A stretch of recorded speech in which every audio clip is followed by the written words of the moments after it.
Welcome to the Uncle Erich Presents Crime Fiction Podcast, featuring classic radio shows, crime, murder mysteries, and suspense shows. We're so glad you tuned in for this current classic episode. But first, a few show comments and episode notes from Uncle Erich. Welcome back, folks, to yet another exciting episode from the Uncle Erich Presents series. Today's episode is from the classic The Adventures of Philip Marlowe Private Eye series, and is titled Life Can Be Murder. The Adventures of Philip Marlowe was a radio series featuring Raymond Chandler's private eye, Philip Marlowe. It first aired in 1947 on NBC Radio under the title The New Adventures of Philip Marlowe, with Van Heflin playing Marlowe. This exciting episode is brought to you by BoomerFlix.com. At BoomerFlix, you can watch thousands of the old classic television shows, classic horror movies, classic westerns, and the oldies music you grew up with. Give BoomerFlix.com a visit and take a trip down memory lane. Also, don't forget to visit UncleErich.com to see and listen to all episode categories, titles, and more. That's UncleErich.com. If you can help Uncle Erich keep this podcast up and running by buying him a cup of coffee at the support link below. Thanks a million. Now, enjoy today's episode with Philip Marlowe Private Eye, titled Life Can Be Murder. Get this and get it straight. Crime is a sucker's road, and those who travel it wind up in the gut of the prison of the grave. There's no other end. But they never learn. From the pen of Raymond Chandler, outstanding author of crime fiction, comes his most famous character in The Adventures of Philip Marlowe.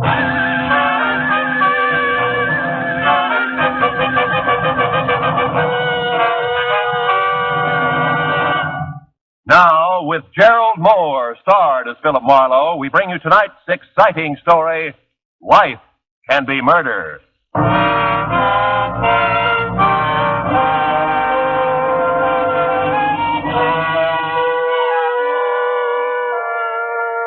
sign in the half-light above the entrance reads, Bells Trifle In. If you say it fast enough, you may be right. It's authentic English script, and it hangs over the door of an authentic English restaurant just south of the authentic Sunset Strip, owned and bartended by Belle Smithers. Inside, from the paneling to the prime rib, from the Welsh rabbit to the dartboard at one end of the bar, it's the Union Jack all the way. And it figures. Belle's authentic, too. 100% pure. Nebraska. I always sit at the bar. Marlowe, you old dog. You've been neglecting me. Yeah, well, I've tried to stay away from you, honey, but I can't. You're bigger than both of us. Oh, you and your palaver. Yeah, me and what you said. You want a drink, honey? Yeah, but make it with your own light hand for a change, will you? I'm tired of walking out of here on my knees. Just an ounce? The water will float it. Okay, honey, it's your poison. And my stomach lining. Hey, looks like most of the regulars are here, huh? Not sure they get tired of looking at the same old faces. I can stand it as long as they can. No, Marlowe, I kind of like it. Clubby this way. You get a few people who just come in to see what a lady barkeep's like, but most of them are just regular folks, you know, real people who like the food. And drink, huh, Belle? Oh, yeah, sure. Sometimes I forget. I get all carried away working my jaw. Cheers, baby. Yeah, thanks, honey. Oh. You know, sometimes you forget a lot of things, I think, like teaching school in, where was it, Nebraska? Ogallala. That name don't stick with you worth a darn, does it? Ogallala. Yeah. Does that mean anything? Oh, it does to the folks back there. County sees the Keys County. It's right there on the South Platte River. That's just south of the North Platte River. Yeah, well, that's a nice arrangement. No, Marlowe, that's one thing I'll never forget, teaching school back there in Ogallala. I declare if I hadn't done that, I wouldn't be doing this now. You see, these rich cattle folks, they come through from Cheyenne, and what do they got but a 13-year-old shaver? And where are they going with the shaver but England, and what do they need but a tutor? And who do they draw but me? Right out of 10th grade social studies at Ogallala High School. No, I got a feeling you've heard this song before. Yeah, just a few thousand times, Belle, but don't worry, I like it. Matter of fact... Excuse me, Mrs. Smithers? Oh, call me Belle, honey. What can I do for you? Oh, well, the young lady said you kept the dart at the bar. For the dart bar? Yeah, sure, I do. Well, it is all right, throwing darts, isn't it? I'm waiting for someone, and I thought it's perfectly all right, honey. Just make yourself at home. There you are. Thank you. Oh, I hope I didn't bother you. Oh, I'm so glad you did. In fact, if you want to build a house, I'd like that, too. Well, thank you. For the dart. Hey, Bill, that red hair, the green eyes. You get No, Marlowe, you and your... Don't say it. Just pour me another palaver in water. If you don't beat all, I declare... Look out, Marlowe! Oh. Bullseye! Oh. She made it, Marlowe. Why, your head was right in front of the target, and she still made it. Yeah, well, I'm very happy for Oh, I her. hope I didn't frighten you. I had no idea your head was in the way. Neither did my head. As long as it's you. Oh, look, I'm really sorry. Sorry? Why, we haven't had a bullseye all week. That rates a drink and dinner on the house. Belle. For two, of course. Belle girl. Right now. Tonight. Come again. Where's Marlowe? Here, naturally. That's my girl. The red hair and green eyes smiled. A nice smile. Went along with the gag. We toasted her throwing arm, my head, and Belle's solid sense of judgment in putting the dartboard at head level at one end of the bar. By the time we moved to a table for two, I knew her name was Marnie Carr. Before dinner was over, I had a pretty good idea that everything about her was all right with me. Hey, Marnie. You got that look again. Oh, really? Which one? The dark one. Happens every time you look toward the door. Oh, yes, I expect it does. You see, I'm not exactly a free agent. Oh? Someone brought me here. Said he'd be back. Ah. Think he'll object to our little party, is that it? No, not really.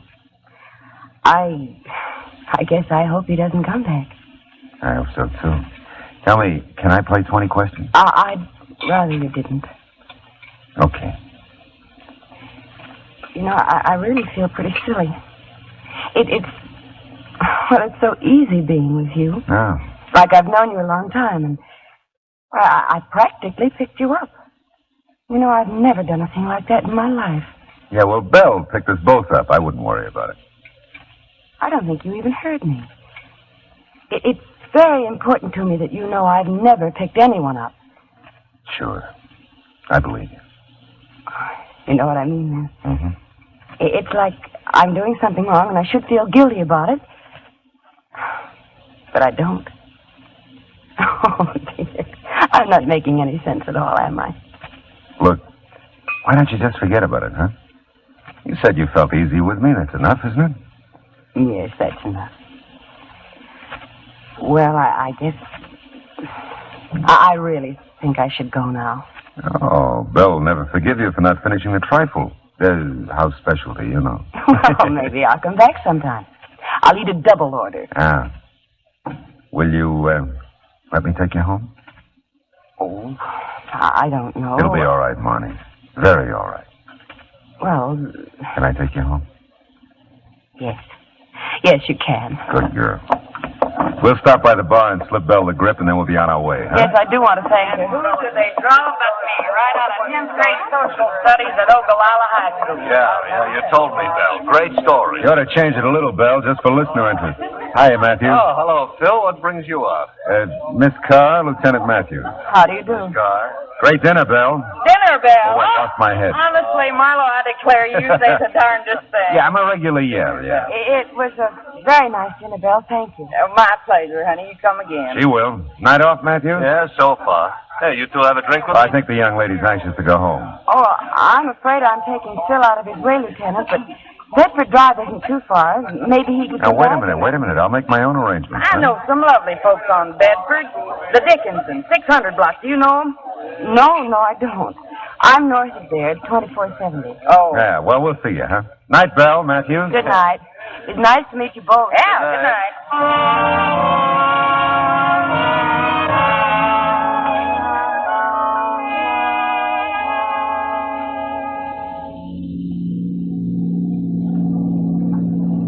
Turn right at this corner. It's the last house on the Oh. Say, Marnie, can we do this again? Oh, I don't know, Phil.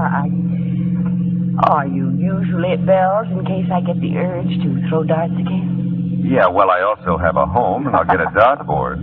Let's keep it at Bell's. Maybe later sometime I'll... Oh, wait a minute. This What? is the house. Oh. Hey, looks like you got company. Car in the driveway. Yes, I see it. I wonder what... The guy who was supposed to come back and didn't? I'll say goodnight here, Phil. Don't bother coming to the door. Oh, now, look, I think I mean it. Well, maybe I'll see you at Bell's again. Don't call us. We'll call you. Is that it? That's it, Phil. Thanks. I liked it. Great work, Marlowe. So crazy about you, she's running the other way. Paul, what on earth are you doing there till I get back? Who's watching? Never mind, Paul. Let's go inside. Good night, Phil. Thanks again.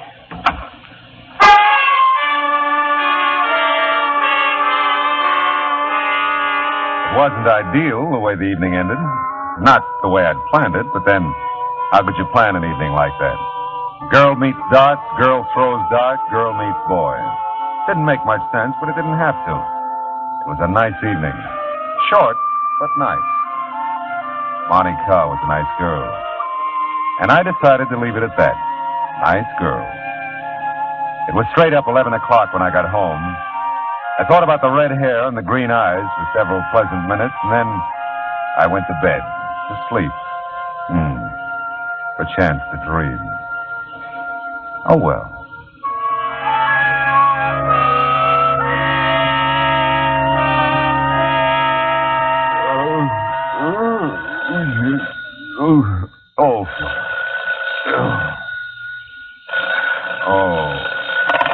Hello. Matthews, Phil. Yeah. That girl you were with last night, where was it she lived? Where did she live? Yeah. Look, it's not even 8 o'clock in the morning. You're asking... Take it easy, Phil. Was it 2470 Bedford Drive? Yes, it was 2470 Bedford Drive, and if you hurry, maybe you can get there in time for breakfast. I'm already Hello? here, Phil. And you better come on out. The dame has been murdered.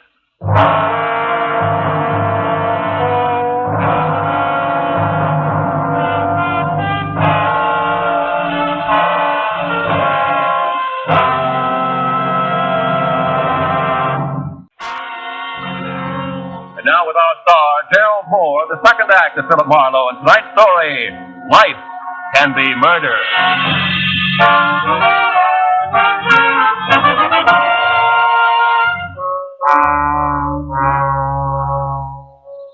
All the way to Beverly Hills, I tried hard to see the face of the guy in the doorway the night before. Paul, Monty had called him. There was no use. You can't remember a face you never saw. And the car in the driveway when I took her home, a Chevy Coupe, gray, two-door, 49 or 50. There are millions of them. It had been blue and bright with stars the night before. The morning was hazy, overcast. And so was I. Matthews met me at the door. Come on in, Phil. Sure. Hold that light up. Tell me, how long you known her? Last night. You sure? I'm sure. Any idea what happened? Oh, yeah.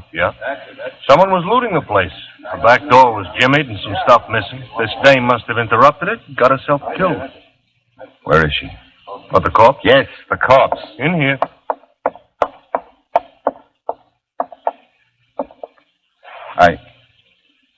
Hey, that's not Marnie. Did I say it was? Oh, no, but I thought that... Never mind, do you know who this is? Yeah. Ann Harkness, according to identification on her purse. Oh? She's from New York. Taxi driver brought her here about 11 last night from the airport, and the coroner says she must have been shot shortly after that. Uh-huh. You bring your girlfriend straight here from Bell's? Yeah. Well, that's new for you. All right, huh? That would put her here by 10:30 easy. So? So the taxi driver says a red-headed gal answered the door and let the Harkness woman in. That doesn't prove a thing. No, it doesn't. I'd like to talk to her, though, Phil. You know where she lives? Well, she lives here, doesn't she? No. House belongs to Mr. and Mrs. Orville Edwards. They're out of town. They got called to Chicago yesterday with a death in the family. Oh? And the neighbors don't know anything about this Miss Carr, was it? Yeah, Monty Carr. Yeah. Well, I got a call into Chicago for the Edwardses. They ought to clear it up. Mm-hmm. Got something here, Lieutenant. Oh, hello, Mr. Marlowe. Hiya, Mooney. Yeah, what do you got, Sergeant? Well, this address book. Phone number from the phone desk in the hall. Nobody named Carr listed, though. Okay. This note might be something from the big bedroom upstairs, front of the house. Oh, let's see. It's signed Marnie, Phil. It is? Let me have a look. Yeah. Dear Mrs. Edwards, thanks for the lovely remembrance. You're very thoughtful.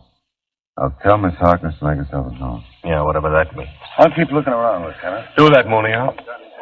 Well, as soon as the Chicago call comes through, we'll get our hooks into something. Look, Matthews, you mind if I look around? No, help yourself. You got any ideas? Yeah. I don't think Monty had anything to do with it, and I don't know where she lives. Okay. Okay, Phil. Only leave the note with me, huh? I looked around and tried to figure things that didn't figure. Marnie didn't live here, but she knew the Edwards. That is, she knew Mrs. Edwards, and she addressed her as Mrs. Edwards and signed herself Marnie. Maid, maybe, huh? Paul could have been anybody. And I wanted to find Marnie before I took up the matter of Paul with Matthews. Upstairs, by the phone in the master bedroom, I found something Sergeant Mooney had overlooked. Another address book, smaller, with phone numbers. I flipped through it. There was nothing under C for car, but under M for Marnie, there was a Crestview number, but no address. I decided to take the book with me. Any more pictures? I'll have them back to headquarters. Oh, you still here, Phil? Yeah, just leaving. Oh, look, hey. What? About that car girl. Yeah? She may be the sweetest kid in town, and she may be a killer. You never know. Thanks for the tip. And, I didn't call you to get in my way, Phil. If I find her, I'll tell you. Fair enough? Yeah, fair enough. Just don't get lost finding her.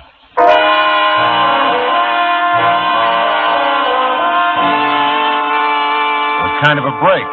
Head start, at least. I had a phone number for Marnie that Matthews didn't have, and I wasn't for her against him. He knew that. I just couldn't think murder and Marnie in the same thought. Until I could, I'd string with her if I could find her. The morning haze was lifting somewhat as I stopped at a gas station on the strip and used the payphone.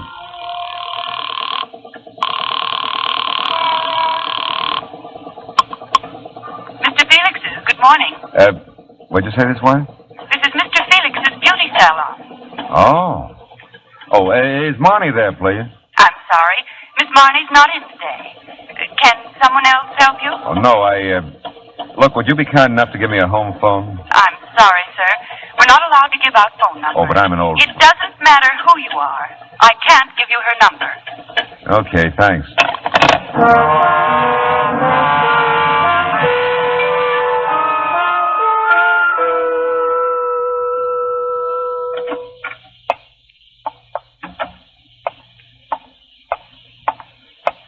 May I help you, sir? I just talked to you a few minutes ago on the phone about Marnie. I told you then. I tell you now, we are not permitted to give out numbers. How did you find us? Well, Mr. Felix is in the book and Marnie's not. Look, really, this is important. I'm doing this for her. I've given Mr. Felix my word, and I've never broken it. Yeah, well, I don't doubt it. Oh, Marnie's friend here. You know the special one? She keeps talking about her all the time. Isn't it strange? I can't remember her name. Peg? Yes, Peg. Sure, that's the one. Can I talk to her? Well, Oh, all right. Oh. 36. Desk, please. 36, please. Thank you. I hope this never gets back to Mr. Felix. I can't imagine what he'd think. Oh, I can't either, but don't worry. My lips are sealed. You blasphemy, Liz? Oh, yes, 36. Peg, this gentleman. Over here, Peggy. It's about Marnie. Yeah? What about mine? Well, I don't have a home phone or her address. She wouldn't give it to you, huh? Well, no. She wouldn't. You look all right to me. What's wrong with you? Nothing. I'm a nice, clean-cut fella. Yeah. Looks like. Yeah? What do you want with Marnie? Yeah, well, I just want to see her. Good enough reason? Best in the world. She don't feel too well today. She called me first thing this morning. Your fault? No, I don't think so, no. Tell me, what did she say when she called? But she didn't feel too well. Ah. Well, now, look, Peg, does Marnie go out to Mrs. Edwards often? Just when she's called to do her hair. Mm-hmm. Good enough reason? Best in the world. Do I get that phone number? Ridgely 0040. 0040. Yeah. And that's 1637 North Vermont, apartment B. Ridgely 0040-1637 North Vermont, apartment B, Yeah. huh? And walk softly by A. That's the landlady. Yeah, well, I'll remember. Thanks, Peggy. And If you don't find her, come back. I'll give you mine.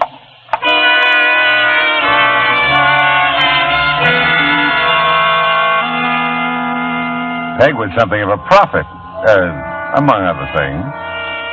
Well, there was no answer to my knock at 1637 North Vermont, Apartment B, and no answer to the phone call I placed in the lobby.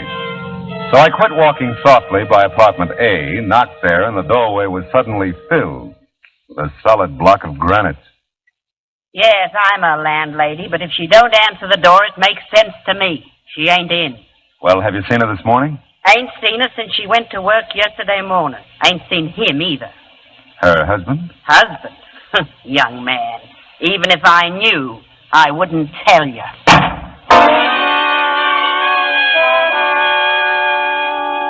And I was getting proud of my head. It could dodge anything from flying darts to door slams near the eyebrows. But that was about all I was proud of at the moment. I wasn't exactly closing in on Marnie. The landlady's snort didn't give me much of a line on Paul, if that's who she was exhaling about. And there was the matter of Ann Harkness, who flew into Los Angeles the night before, just in time to be murdered. Well, I drove to a nearby drive-in and mulled it over a sandwich. Coffee was grim, too. I was starting in on the routine that begins with, if I were Marnie, where would I go? And I got a flash of an idea. 10 minutes later, I was banging on another door. Bell! Bell, anybody home? Bell! Oh, Marlowe, come in. Oh. I'll arrange for swinging doors first thing tomorrow. I'm sorry, Bell, but I got an idea. I told you lately we're not open for lunch. I said I'm sorry, didn't I? It's just... Oh, I'm sorry, too, Marlowe. Guess I'm kind of off my feet today. I All right. declare you ought to see what that butcher sent me in the name of prime rib. And Charlotte Bell. Hall said she'd floundered like a beached whale all night. Bad tooth. She Bell, was will you here. run down? And when I got here, this was here for you. Oh, let's see. Someone shoved it under the door, I guess. At least that's where I found it. Mm-hmm. Well, land of Goshen, come in. We get enough people, we'll put on a floor show. You have been a busy boy, Phil. Hiya, Bill. Make yourself at home, Lieutenant. I got work to do. If you know that, you also know I'm getting nowhere. Yeah, maybe. Hey, listen. Huh? You've been tailing me, Matthews? Tailing you? Yeah, that's what no. I said. Yeah. No. Just the boy's been going the same places you have. Ah. A little bit later all the way around, and along about the second stop, the description began to fit you. It did. Well, now, look, tell me, how did your phone call to Chicago come out? Oh, we found out where your Monte car fits in. Oh? Yeah?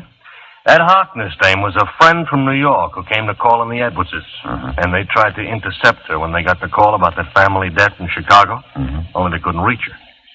Now, your Marnie told Mrs. Edwards she'd stick around the house and wait for the Harkness dame. Is that all? Well, they described some of the stuff that might be missing. We checked, and it is. It is, huh? Yeah. Tell me, how do you figure Marnie by now? How can I figure her, Phil? She's missing. Yeah. Yeah. She is missing, isn't she, Phil? I said if I found her, I'd tell you. You remember? Oh, yes. I remember, Phil. I just want to make sure you do.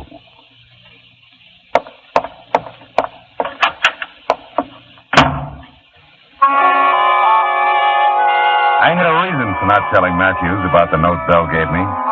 It was signed Marnie, all right, but it wasn't the same handwriting I'd seen in the note she left for Mrs. Edwards. It said, Phil, meet me at 8:30 tonight in the park above the bluffs of Santa Monica. That was all. Except 8:30 was like 6 hours away. And it's just dark here at 8:30. And a fella can get killed keeping that kind of an appointment.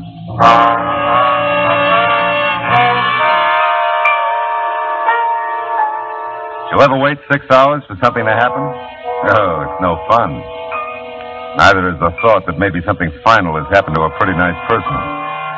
I was almost sure now that Paul was my boy, but almost wasn't close enough. And I had to find Marnie, if she could be found. Now, I got to the park above the Santa Monica Bluffs about 15 minutes early. Left my car a block or so away.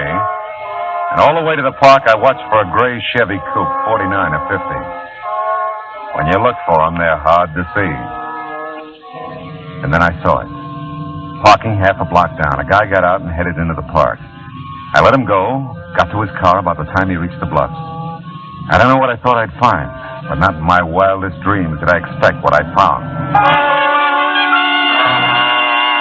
3 minutes later, I was foot to floor boarding it up the coast highway toward Malibu. The Seaway Motel, 21245 Malibu Road. That's the way the parking ticket I lifted from under the windshield wiper on the Chevy ripped. And that was good enough for me. I hit 2 wrong doors before I found the one I wanted, and I had to spring the lock. Monty. Plays rough, doesn't he? Here, I'll untie your wrists. He knows he can get away with it.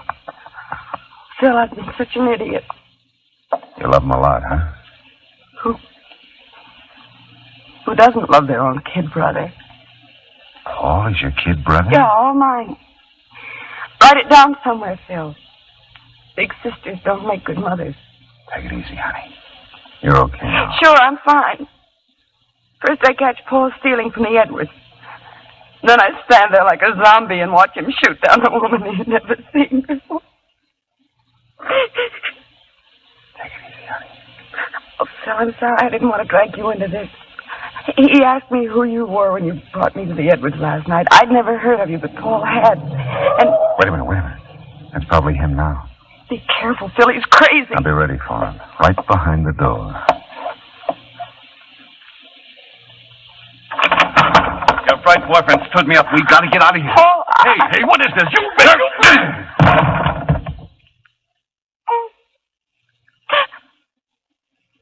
Oh, Phil. He's just a kid. Yeah. Just a kid.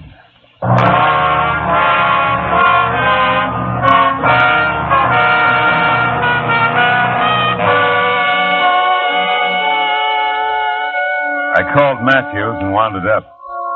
Everything checked, everything balanced.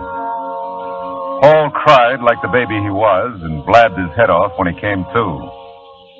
Monty just cried. Funny how many people dispose of anything from mayhem to murder with the phrase, he's just a kid. I bet someone said that about Capone, Dillinger, and Pretty Boy Floyd. Now take Marnie. She's... what a kid.